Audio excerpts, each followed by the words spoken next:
अच्छा, दोनों जो नियम है, कूलाम का नियम और बायो-सावर्त का नियम, इनमें असमानता क्या हो सकती है? तो जैसे पहली तो है ना, जो विद्युत क्षेत्र उत्पन्न होता है कूलाम के नियम के अंदर, उसका स्रोत होता है आवेश। आवेश एक अदिश राशि है, यानी उसका स्रोत जो है अदिश है। ये मैं लिखवा नहीं रहा हूँ, ये आपको बोल रहा हूँ ताकि आपको दिमाग में रहे, ठीक है ना। चुंबकीय क्षेत्र की अगर मैं बात करूँ बायो-सावर्त के नियम की, तो बायो-सावर्त का नियम जो है वो ये कहता है कि जो चुंबकीय क्षेत्र उत्पन्न होता है वो धारा अल्पांश के कारण होता है, और धारा अल्पांश को अपन एक सदिश राशि लेते हैं। तो चुंबकीय क्षेत्र का जो स्रोत है वो एक सदिश राशि है, ठीक है ना। दूसरी असमानता क्या हो सकती है कि बायो-सावर्त के नियम के अंदर साइन थीटा आ रहा है, यानी वो कोण पे निर्भर कर रहा है, जबकि कूलाम का जो नियम है वो कोण के ऊपर निर्भर नहीं करता है। तीसरी और क्या असमानता हो सकती है कि जो चुंबकीय क्षेत्र होता है कूलाम के नियम के अंदर, जो विद्युत क्षेत्र होता है, विद्युत क्षेत्र कूलाम, मान लो ये आवेश है और इस आवेश के कारण आपको इस बिंदु पे विद्युत क्षेत्र निकालना है और ये दूरी r है, तो विद्युत क्षेत्र जो होता है वो इन दोनों को मिलाने वाली जो ये रेखा है r, इस r के अनुदिश होता है, यानी जो स्थिति सदिश r है उसके अनुदिश होता है विद्युत क्षेत्र कूलाम के नियम में। जबकि चुंबकीय क्षेत्र जो है वो ये अल्पांश है, अल्पांश के कारण इस बिंदु P पे जो चुंबकीय क्षेत्र होगा वो मिलाने वाली रेखा के अनुदिश नहीं होगा, वो अंदर की ओर होगा, है ना। तो कूलाम बायो-सावर्त के नियम में जो चुंबकीय क्षेत्र होता है dB, वो r और dl के तल के लंबवत होता है, दोनों के तल के लंबवत, जबकि विद्युत क्षेत्र जो होता है कूलाम के नियम में वो r के अनुदिश ही होता है, ठीक है ना। तो ये मैंने एक बार बोल दिया है, आप इसको खाली दिमाग में रखना कि दोनों नियमों की तुलना किस प्रकार हो सकती है, क्या समानता है और क्या असमानता है। आज अपन बहुत ही इंपॉर्टेंट नियम पढ़ेंगे और इस चैप्टर का भाग नंबर 2 स्टार्ट करेंगे। पहला भाग जो था वो बायो-सावर्त का नियम था, और जो दूसरा भाग है वो एम्पियर का नियम है, एम्पियर का परिपथी नियम, उसको अपन शुरू करेंगे। तो अब आप सब हेडिंग डाल दें एक बार, एम्पियर का परिपथी नियम।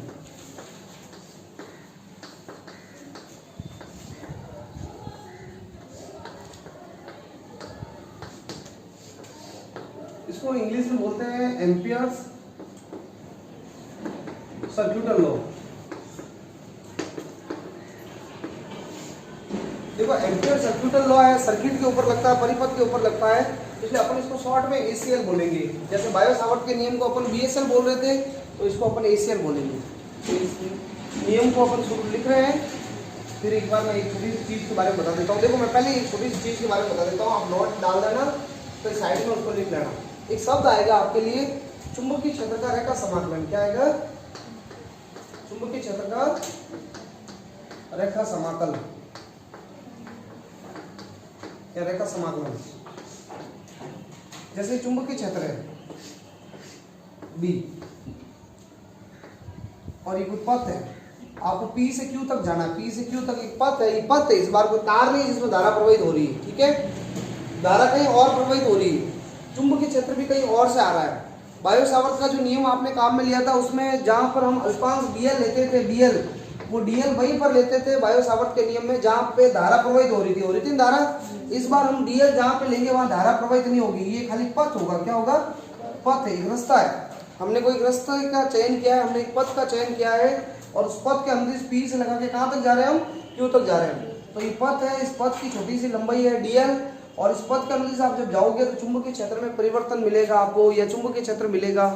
तो मान लो मैं इधर जा रहा हूँ, इस पथ के अनुदिश इस स्थान पे जो लंबाई है वो इधर है dl अल्फा, और चुंबकीय क्षेत्र इधर, और दोनों के बीच में कोण है थीटा, ठीक है। तो चुंबकीय क्षेत्र का जो रेखा समाकलन होता है, रेखा समाकलन है, समाकलन का मतलब तो समझते हैं आप, समाकलन करना है। किसका समाकलन करना है? चुंबकीय क्षेत्र का। और रेखा का मतलब है लाइन, लंबाई के सापेक्ष समाकलन करना है। किसके सापेक्ष समाकलन करना है? लंबाई के सापेक्ष। अगर मैं कहता चुंबकीय क्षेत्र का या किसी का भी पृष्ठ समाकलन, तो आप फिर क्षेत्रफल के सापेक्ष समाकलन करते हैं। और मैंने कहा रेखा समाकलन, तो आपको लंबाई के सापेक्ष समाकलन करना है, और इसके ऊपर सदिश लगेगा, इसके ऊपर सदिश, और बीच में डॉट लगेगा, बिंदु गुणनफल। जैसे आप डॉट हटाओगे B डॉट dl, तो आपके cos थीटा आएगा। क्या आएगा? cos theta. अगर अभी डॉट नहीं हटा रहे अपन, लेकिन आगे जब भी हटाएंगे तो यहाँ बीच में से डॉट और क्रॉस हटाएंगे, ये वेक्टर हटाएंगे, तो क्या आ जाएगा? cos theta. और थीटा किसके बीच का कोण होगा? B चुंबकीय क्षेत्र और dl लंबाई के बीच का कोण होगा, ठीक है ना। अगर ये पथ पूरा बंद हो जाए, आप मान लो P से Q और घूमते हुए वापस P पे आ गए, तो अगर बंद पथ हो जाए, और मैं को बंद पथ के लिए आपको रेखा समाकलन करना है, तो आपको ये तो समाकलन था P से लगा के कहां तक था? Q तक। अगर बंद पथ हो जाए तो रेखा समाकलन के लिए B डॉट dl आएगा, और बंद पथ के लिए हम इंटीग्रेशन के ऊपर, समाकलन के ऊपर ऐसे ये गोले का चिन्ह लगाएंगे। इसका मतलब है आप बंद पथ के अनुदिश समाकलन कर रहे हो। इस चीज को B dot dl close integral, इस पूरे को अपन बोलते हैं परिसंचरण। क्या बोलते हैं? परिसंचरण। ठीक है, तो ये चाहो तो आपके साइड में इसको उतार सकते हो, नोट कर सकते हो एक बार। फिर अपन एम्पियर का परिपथ के नियम शुरू कर रहे हैं। तो अब एम्पियर का नियम लिखते हैं अपन। देखिए डबल इन्वर्टेड कॉमा में इस नियम के अनुसार, इस नियम के अनुसार किसी बंद पथ, कैसा पथ लेना है, बंद पथ के अनुदिश चुंबकीय क्षेत्र का रेखा समाकल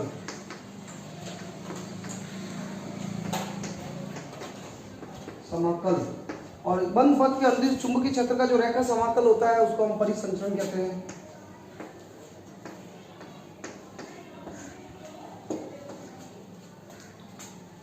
रेखा समाकल उस बंद पथ से परिबद्ध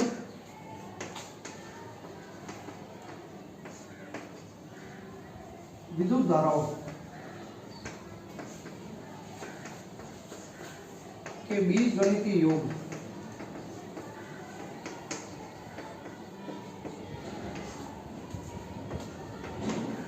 का म्यू नॉट गुना होता है। कितना गुना होता है, म्यू नॉट गुना होता है।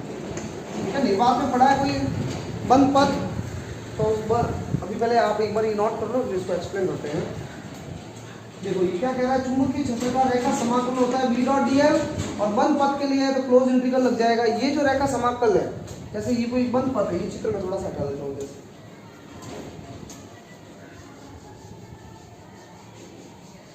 देखिए ये कोई बंद पथ है, ये बंद पथ है ना, इस बंद पथ से कुछ धारा गुजर रही है। ऐसे मान लो ये I1 धारा बाहर जा रही है, I2 धारा भी बाहर जा रही है, I3 धारा अंदर की तरफ जा रही है। ठीक है ना, तो इस बंद पथ से कुछ धारा जो है, इस बंद पथ के चारों तरफ कुछ धारा है, इसके अंदर जो है परिबद्ध है धारा है। तो एम्पियर का नियम कहता है कि बंद पथ के अनुदिश, आप इस पथ के अनुदिश आपको चक्कर लगाना है, घूमना है आपको। तो बंद पथ के अनुदिश जब आप चक्कर लगाओगे v डॉट dl और उसका रेखा समाकलन करोगे बंद पथ के लिए, तो उसका मान किसके बराबर होगा, म्यू नॉट गुना होगा किसका, इस बंद पथ के अंदर जितनी भी धाराएं पड़ी उनका सबका क्या कर दो, बीजगणितीय योग, यानी v dot dl equal to mu not sigma i जो है, ये पूरा एम्पियर का नियम है, याद रखना है आपको। ठीक है ना, जहां सिग्मा i जो है ये धाराओं का बीजगणितीय योग है, लेकिन कौन सी धारा है जो इस पथ के अंदर परिबद्ध है, इस पथ के बाहर नहीं होनी चाहिए कोई धारा। बाहर धारा है तो उसको सम्मिलित नहीं करोगे आप। सिग्मा i जो है इस पथ से परिबद्ध धारा है ना, पथ से परिबद्ध कुल धारा।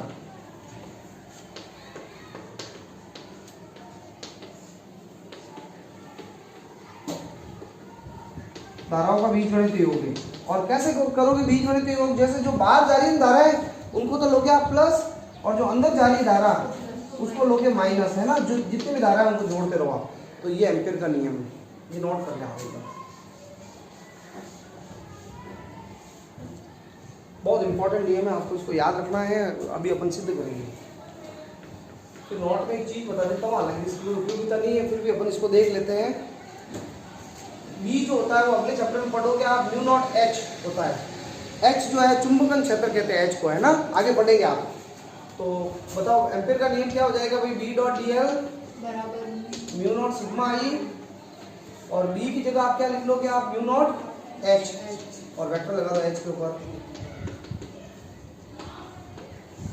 म्यू नॉट से म्यू नॉट कट गया, h dot dl sigma i। ये जो h डॉट dl है ना, h डॉट dl एक जैसा आपने पढ़ा था विद्युत वाहक बल, तो ये है चुंबकत्व वाहक बल।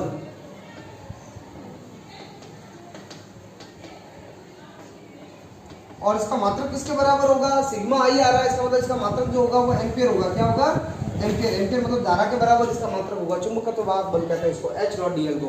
हालांकि जरूरत नहीं पड़ेगी, बस नाम पता होना चाहिए। तो फटाफट एक बार एम्पियर का नियम लिख ले आप, इस पे एक दो क्वेश्चन करते हैं। ये जो यहाँ लिखा ना, उस बंद पथ, यहाँ पथ है ना, बंद पथ से परिबद्ध। ठीक है, लिख लो, इसको नोट करो।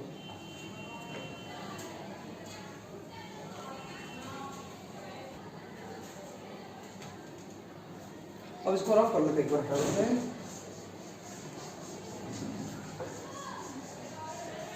देखो इस पे क्वेश्चन तो कराना है मुझे, तो हम पहले एक दो क्वेश्चन कर रहे थे, फिर इस एम्पीयर के नियम का सत्यापन करेंगे, ठीक है।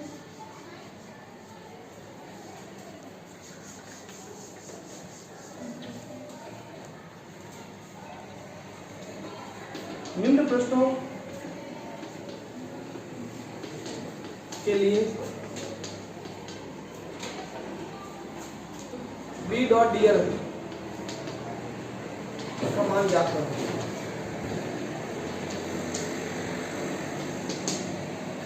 जैसे ये मैंने प्रश्न दे दिए,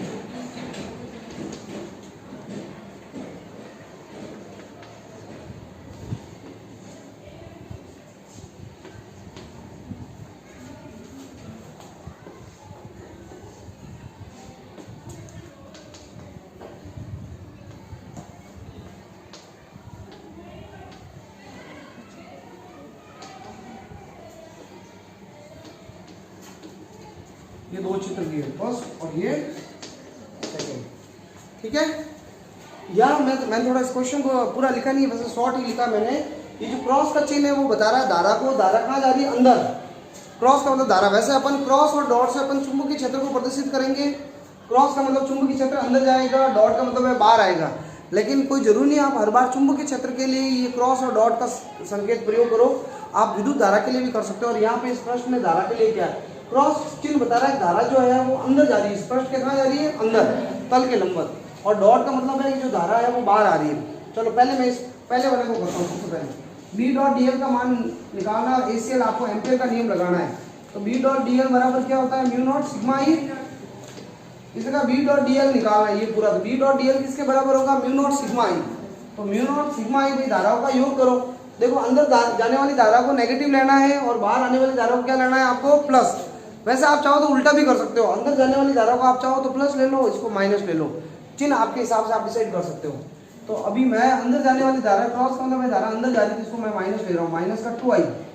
और ये i भी, ये भी अंदर ही जा रही है, माइनस का i। और 4i बाहर आ रही है, इसको ले लेते हैं प्लस का 4i।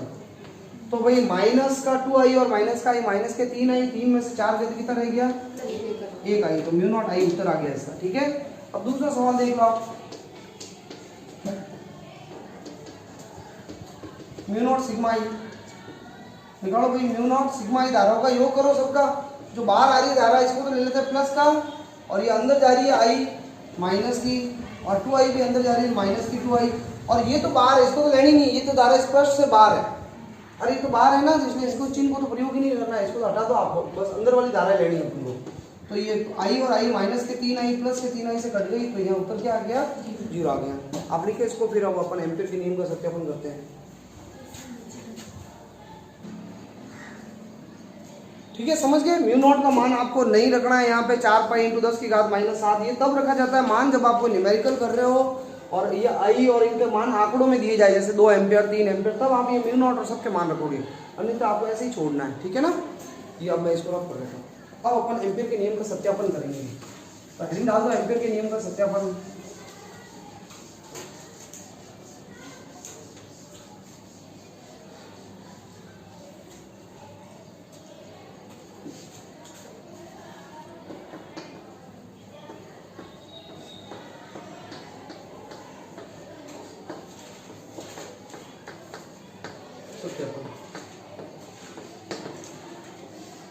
ठीक है, एम्पीयर के परिपति नियम जो है इसको सत्यापित करें अपन। देखो ये तार, ये अनंत लंबाई का तार है। वैसे बायो सावर्त के नियम में एक अनुप्रयोग और होता है, वो भले आप उसके लिए मैं अलग से एक वीडियो रिकॉर्ड कर लूंगा, उस वीडियो रिकॉर्ड में भले आप चाहो तो देख सकते हो कि तार के लिए चुंबकीय क्षेत्र कितना होता है, वो बायो सावर्त ने निकाला था, उस नियम से अपन निकाल सकते हैं, ठीक है ना। एम्पीयर के नियम में भी ये सूत्र अपन निकालेंगे, ठीक है।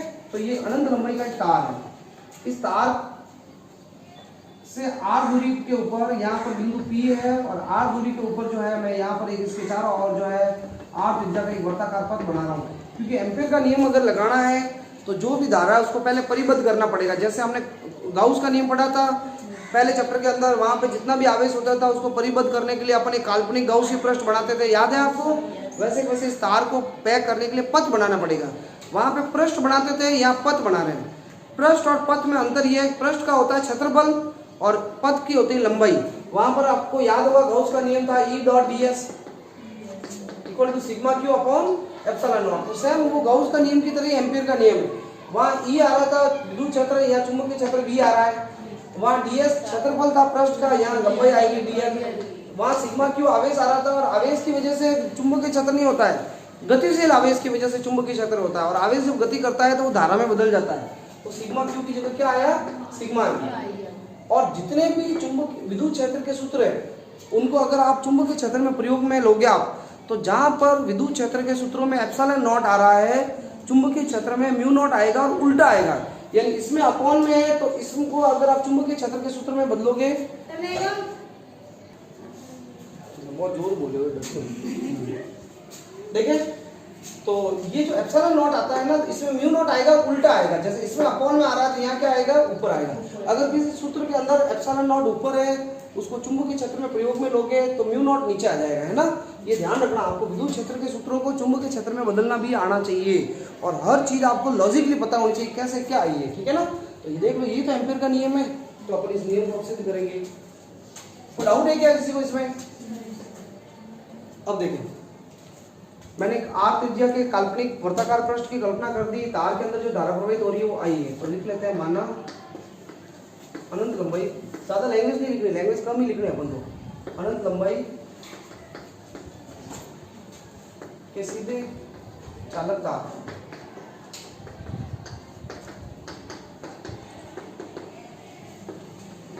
आई धारा प्रवाहित हो रही है। कितनी धारा? आई धारा।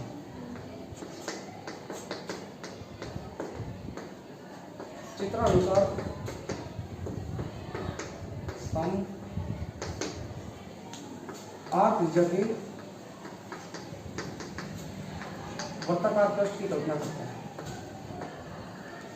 वर्ताकार पथ की कल्पना करते हैं।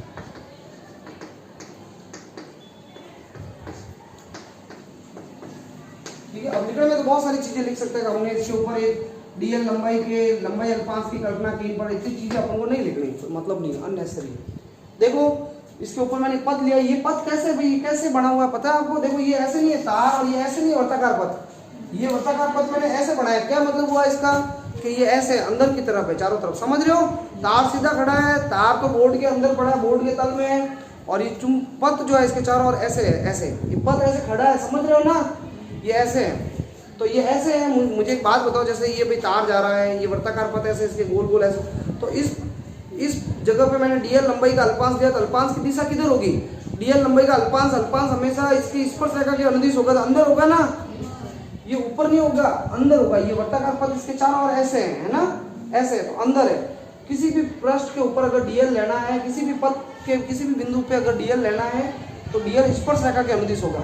और ये जो बिंदु लिया यहाँ पर, ये कहाँ जा रहा है? अंदर जा रहा है ना, देखो इधर एकदम अंदर है, तो ये डीएल की दिशा भी कहाँ होगी? एकदम अंदर की ओर होगी। अंदर ऐसे मैंने वो टेढ़ा बना दिया है, ठीक है।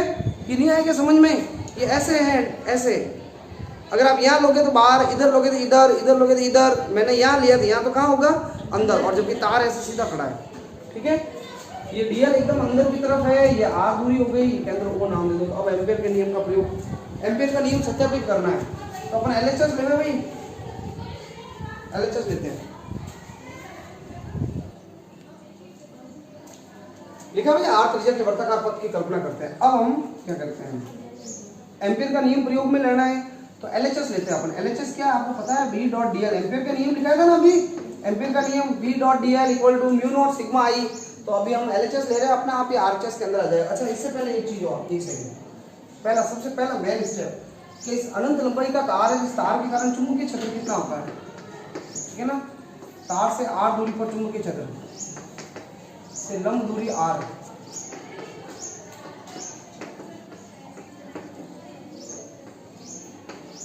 आर दूरी पर चुंबकीय क्षेत्र जो होता है वो होता है mu nought I upon 2 pi r. ये अभी अपन एम्पियर के नियम में ये डेरिवेशन करेंगे इस सूत्र का।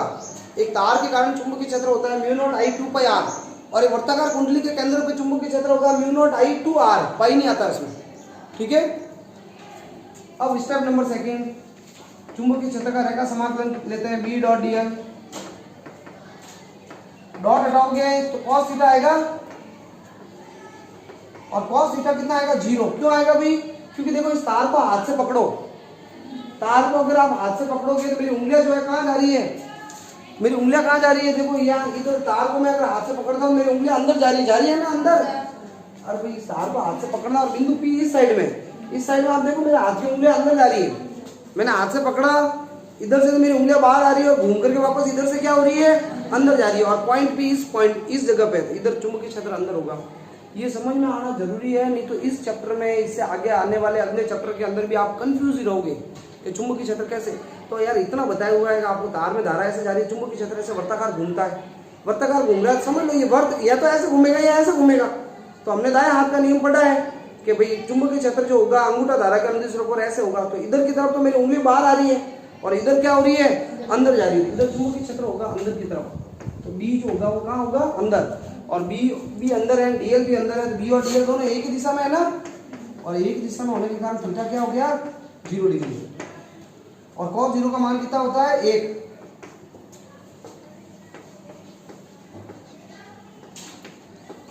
ये तो मैं ऐसे ही लिखूंगा, cos 0 तो हो गया 1 हो गया ना, और b का मान रख दो उठा के μ0I 2πr, और ये dl पीछे पड़ा ही है। ठीक है, समीकरण 1 का उपयोग किया मैंने ये। अब ये जो कांस्टेंट है ये सारी चीज को बाहर ले लो, तो ऊपर से थोड़ा सा साफ करना पड़ेगा इसको।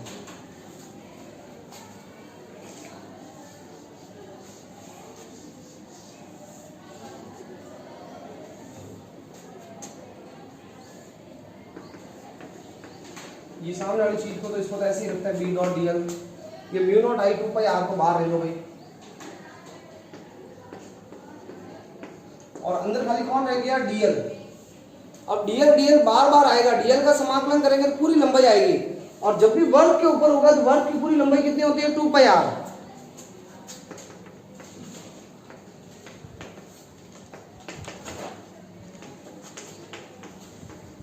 ये 2πr हो गया, 2πr से 2πr कट गया, तो क्या आया बताओ, b dot dl equal to μ0 और I आ गया ना, I करंट तो I आएगा, 2I लेते तो 2I करंट आती है, बहुत सारी करंट होगी, सिग्मा I। तो कुल मिला के ये तो एम्पियर का नियम है जो अभी आया, b dot dl equal to μ0 I, नीचे लिख लेना, यही एम्पियर का नियम है,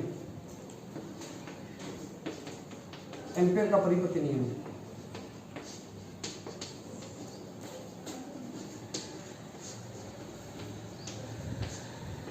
अब हम इसके अनुप्रयोग पढ़ेंगे, जल्दी लिख लो आप इसको।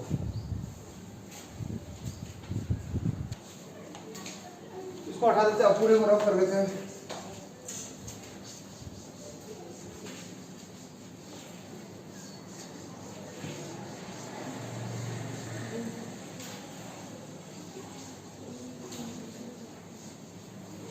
डेली 4-4 बच्चों का टेस्ट लेना पड़ेगा, बिल्कुल ध्यान रखना, 4-4 जनों। ठीक है, ये हो गया भाई। अब इसके बाद नेक्स्ट जो दूसरी चीज अपन देख रहे हैं वो एम्पियर के नियम के अनुप्रयोग है। तो फटाफट हेडिंग डाल दो, सीधा लिखो अनुप्रयोग। एम्पियर के नियम के अब क्या पढ़ेंगे अपन, अनुप्रयोग पढ़ेंगे। जैसे बायो सावर्त के नियम के अनुप्रयोग पढ़े थे वैसे वैसे एम्पियर के नियम के अनुप्रयोग पढ़ेंगे। सबसे पहला अनुप्रयोग वही है जो अभी हमने तार लिया था ना, अभी जो डेरिवेशन किया था एम्पियर के नियम का प्रूफ किया था, सत्यापन, वही डेरिवेशन पूरा करना है। और इस बार उल्टा होगा, उल्टा यानी पीछे से चलेंगे। आप बताओ स्टेप फर्स्ट क्या लिखा था, समीकरण 1 क्या लिखा था मैंने अभी थोड़ी देर पहले वाले प्रूफ वाले में, वो समीकरण 1 जो आया था, तार का चुंबकीय क्षेत्र μ0I 2πr आया था ना, वो हम वापस डेराइव करेंगे। तो वो डेराइव वही करना है, पूरा डेरिवेशन उल्टा होगा। ठीक है, तो लिख लो भाई। सबसे पहला नंबर जो है, किसी सीधे अनंत लंबाई के, सीधे पतले अनंत लंबाई के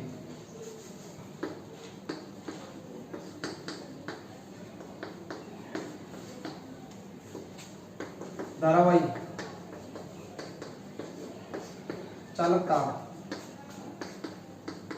के कारण चुंबकीय क्षेत्र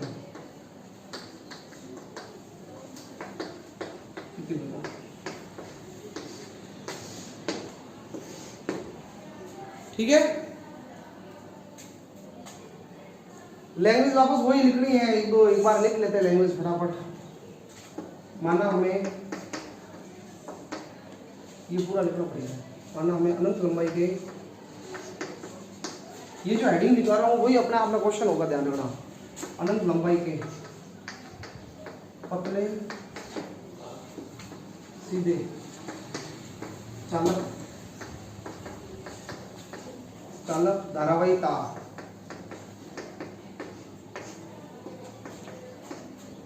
से लंब दूरी r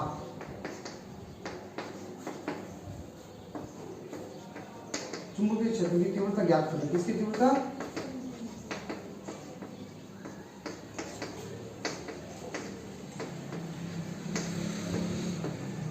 इस हेतु चित्र अनुसार वर्ताकार पथ की कल्पना करते हैं।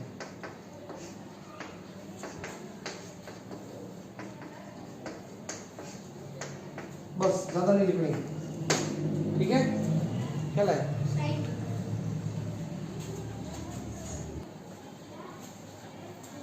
ठीक है,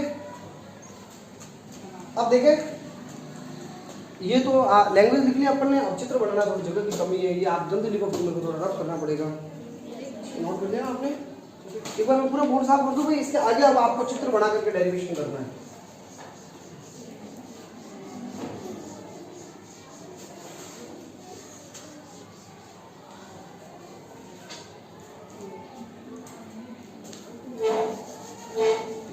देखिए ये तार है, इस तार में कितनी धारा प्रवाहित हो रही है? I धारा प्रवाहित हो रही है, और हमें r दूरी पे चुंबकीय क्षेत्र निकालना है बिंदु P पर। तो सबसे पहले हम किसकी कल्पना करेंगे? एक वर्ताकार पथ की, क्योंकि एम्पीयर का नियम तभी लगेगा जब धारा चारों तरफ से परिबद्ध होगी। और ये पथ जो है कैसे चारों तरफ ऐसे घूम रहा है, तो यहाँ पे एक छोटा सा अल्पांश लेंगे dl, तो dl की दिशा कहाँ होगी? अंदर की ओर।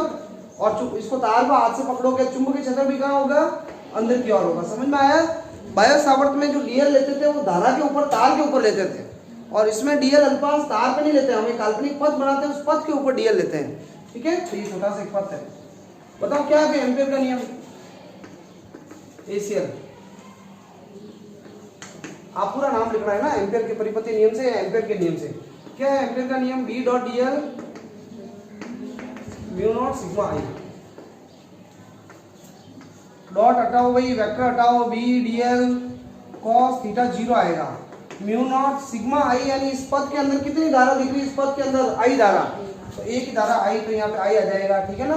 और B और dl दोनों एक दूसरे के समांतर है, इस वजह से थीटा कितना हुआ? 0, और cos 0 का मान कितना होता है? 1। cos 0 तो 1 हो गया, B को बाहर ले लो, तो अंदर खाली क्या रह गया भाई? dl म्यू नॉट, और सिग्मा I जो है ना धारा, सिग्मा I को मैंने क्या लिखा था? I। B आपके इंटीग्रेशन से बाहर आ गया, अंदर खाली कौन रह गया? dl cos 0 का मान हो गया 1। dl छोटी सी लंबाई है, समाकलन करोगे पूरी लंबाई आएगी वर्ताकार पथ की। और आपको बार बार मैं बता रहा हूँ वर्ताकार पथ की लंबाई कितनी होती है? 2 पाई r। इस चीज को भेज दो नीचे।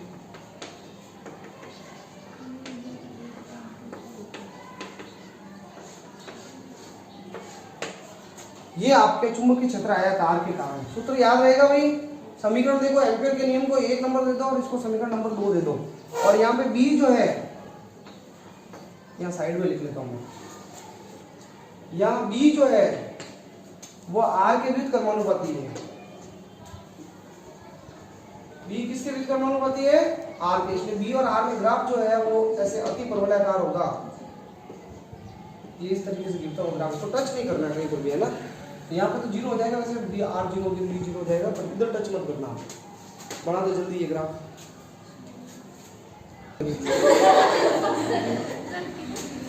iPhone 12 तो होना चाहिए कम से कम। लो देखो इधर, अब है ना, एक मैं क्वेश्चन करा देता हूँ फिर। देखो एक प्रश्न है, ये थोड़ा सा प्रैक्टिस की जरूरत पड़ेगी इसमें। देखो बिंदु P पर कुल चुंबकीय क्षेत्र ज्ञात करो।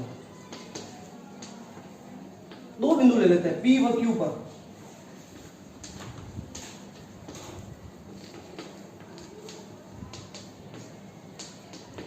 देखो दो तार खड़े हैं एक दूसरे के लंबवत ऐसे। इस पहले वाले तार के अंदर I1 धारा प्रवाहित हो रही है और दूसरे वाले तार में कितनी धारा प्रवाहित हो रही है? I2। ठीक है, दोनों अनंत लंबाई के तार हैं, एक दूसरे के लंबवत पड़े हुए हैं। ये बिंदु है P, इसके निर्देशांक है AA, यानी ये दूरी और ये दूरी, दोनों दूरियां जो है, ये x अक्ष है, ये कौन सी अक्ष है? y अक्ष है। x अक्ष के अनुदेश एक तार पड़ा है, इसमें I धारा ले लो दोनों में। दोनों में आई धारा प्रवाहित हो रही है। ठीक है, एक तो बिंदु P पे निकालना चुंबकीय क्षेत्र और एक यहाँ पर एक बिंदु है जिसका नाम है Q। इसके निर्देशांक भी ए है, यानी यहाँ से दूरी x अक्ष पर ये भी a है और ये भी कितनी है a दूरी है। चलो पहले अपन ये कर लेते हैं, बिंदु P पर चुंबकीय क्षेत्र निकालना अपन को। तो दो तार है तो दोनों को एक एक तार की कल्पना करनी है भाई। बिंदु P पर ये दोनों तार है, इस पहले वाले तार को नाम दे दो P1 और दूसरे वाले तार को क्या नाम देते हैं अपन P2। तार का नाम दे दिया P1 और P2। तो बिंदु P पर तार P1 के कारण चुंबकीय क्षेत्र बताओ। तो एक बार देखना भाई, चुंबकीय क्षेत्र एक अनंत लंबाई का तार, उसका सूत्र होता है μ0I2πr होता है। अभी डायरेक्ट करवाया, पहले वाले तार का चुंबकीय क्षेत्र निकाला, I की जगह धारा तो कितनी है भाई I है, और ये बिंदु P से इस तार की लंब दूरी चाहिए। R होती है तार से दूरी, तो इस तार से दूरी ये कितनी दूरी है ये, अरे मैंने कहा ना इसके निर्देशांक a है तो ये दूरी भी a है और ये भी दूरी कितनी है, तो ये a है तो ये भी कितना होगा a ही तो होगा, और ये दूरी a है तो ये सामने वाली भी a होगी। तो इस पहले वाले तार से जो ये लंब दूरी है वो कितनी है लंब दूरी a है। नहीं आ रहा है क्या समझ में? देखो एक सेकंड वापस बोलो, ये तार है, इस तार में जब I धारा प्रवाहित होती है और ये बिंदु P होता है तो ये लंब दूरी जो होती है उसको कहते हैं R। ठीक है ना, तो ये बिंदु P पर आपको चुंबकीय क्षेत्र निकालना है। पहले वाले तार से ये जो लंबवत दूरी है वो कितनी है a, तो लंबवत दूरी a है तो यहाँ पर R की जगह क्या आ जाएगा a। अब निकालें चुंबकीय क्षेत्र की दिशा कितनी होगी बताओ। इसमें धारा ऐसे प्रवाहित हो रही है, तार को हाथ से पकड़ो आप, चुंबकीय क्षेत्र की दिशा निकालें। तार को हाथ से पकड़ा, धारा इधर है और बिंदु P कहाँ है, नीचे ऊपर है, तार के ऊपर है, दिख रहा है ना, ऊपर मेरी उंगलियां देखो, क्या है उंगलियां बाहर आ रही है ना, इधर चुंबकीय क्षेत्र इधर, मतलब धारा इधर है, तो बिंदु P पर तो मेरी उंगलियां बाहर आ रही है। और सीधी सी बात है, तार में ऐसे धारा है इसके चारों ओर चुंबकीय क्षेत्र ऐसे होगा, ऐसे मतलब ऊपर की तरफ बाहर आ रहा है, तो बिंदु P पर चुंबकीय क्षेत्र बाहर होगा। अब बाहर के लिए अपन क्या करते हैं, डॉट का चिन्ह लगा देते हैं, डॉट का मतलब चुंबकीय क्षेत्र बाहर है। अब दूसरे तार के कारण बताओ, तार P2 के कारण, तो दूसरे वाले तार में धारा पहले लंब दूरी देख लो a है, तो सेम ये आएगा μ0I2π और कितना हो जाएगा a। बस मेन दिशा है तो इसको हाथ से पकड़ो, ये ऊपर जा रहा है, तो इधर देखो P इधर है, भाई धारा ऊपर जा रही है तो मेरी उंगलियां ऐसे घूमेगी चारों तरफ, तो बिंदु P इधर पड़ा है, इधर चुंबक उंगलियां कहाँ जा रही है, अंदर जा रही है, दिख रहा है ना। कोई ऐसा स्टूडेंट है जिसको नहीं समझ में आ रहा है तो आपस में कंसल्ट कर करके डिस्कस कर लेना एक बार, ये दिशा का ज्ञान होना बहुत जरूरी है। इसका चुंबकीय क्षेत्र है अंदर। अब सीधी सी बात है, एक है बाहर और एक है अंदर, तो दोनों विपरीत है, तो चुंबकीय क्षेत्र में कुल चुंबकीय क्षेत्र निकालना है, विपरीत है तो घटेगा, क्योंकि चुंबकीय क्षेत्र एक सदिश राशि है। तो कुल चुंबकीय क्षेत्र बताओ भाई बिंदु P पर, तो आप B1 में से, ये B1 है, B1 में से B2 घटा दो या B2 में से B1 घटाओ, एक ही बात है, दोनों बराबर है। अरे समझ रहे हो, विपरीत है तो घटेंगे ही हमेशा। अगर इनके मान अलग अलग होते हैं तो बड़े वाले में से हम छोटे वाले को घटाते हैं, पर दोनों बराबर है, घटाओगे आप यहाँ मान रखोगे, ये दोनों बराबर है तो कट के कितना हो जाएगा 0, तो बिंदु P पर चुंबकीय क्षेत्र 0 हो जाएगा। समझ में आया? अब बिंदु Q की बारी, पहले आप एक बार ये नोट कर लो, तो Q पर भी ये चुंबकीय क्षेत्र हो गया। अब अपन बिंदु Q पे चुंबकीय क्षेत्र निकाल रहे हैं, Q पर निकालना है, तो लो भाई मुझे पहले वाले तार के कारण चुंबकीय क्षेत्र बताओ। इस पहले वाले तार के कारण चुंबकीय क्षेत्र, इसकी दूरी कितनी है, इसकी लंब दूरी Q की a है, तो सेम यही आएगा μ0I2π। मैंने तो चाहिए दिशा, तो अब इसको हाथ से पकड़ो आप इधर, तो इधर नीचे देखो मेरी उंगलियां कहाँ जा रही है, नीचे की तरफ, अरे अंदर जा रही है ना उंगलियां। अगर आप इसको ऐसे हाथ से पकड़ते तो उंगली बाहर आ रही है और फिर वापस कहाँ जा रही है, अंदर। तो चुंबकीय क्षेत्र इसके कारण इस बार ऊपर बाहर नहीं होगा, अंदर होगा, अंदर के लिए लगाएंगे हम क्रॉस का चिन्ह, और इसको हाथ से पकड़ो। अच्छा, इसके कारण इसमें धारा देखो ऊपर जा रही है, दूरी ये लंब दूरी तो ये है ना, तो चुंबकीय क्षेत्र तो सेम यही होगा, और इसको हाथ से पकड़ोगे इधर उंगलियां मेरी कहाँ जा रही है, अंदर, तो इसका भी अंदर ही है, तो ये अंदर ही है, तो ये दोनों इस बार घटेंगे नहीं, दोनों एक दिशा में, तो क्या हो जाएगा, जुड़ जाएंगे। और जोड़ो इनको, तो ये μ0I2π है और ये भी μ0I2π है, तो ये डबल हो जाएंगे, 2 × μ0I2π है, 2 से 2 कट गया भाई, तो चुंबकीय क्षेत्र आ जाएगा μ0I π।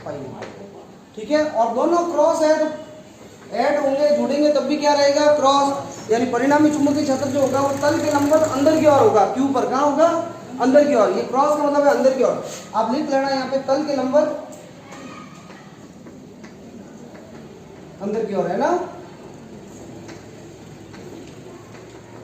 इसके बाद जो है बायो सावर्त का अगला एप्लीकेशन अनुप्रयोग अपन पढ़ेंगे।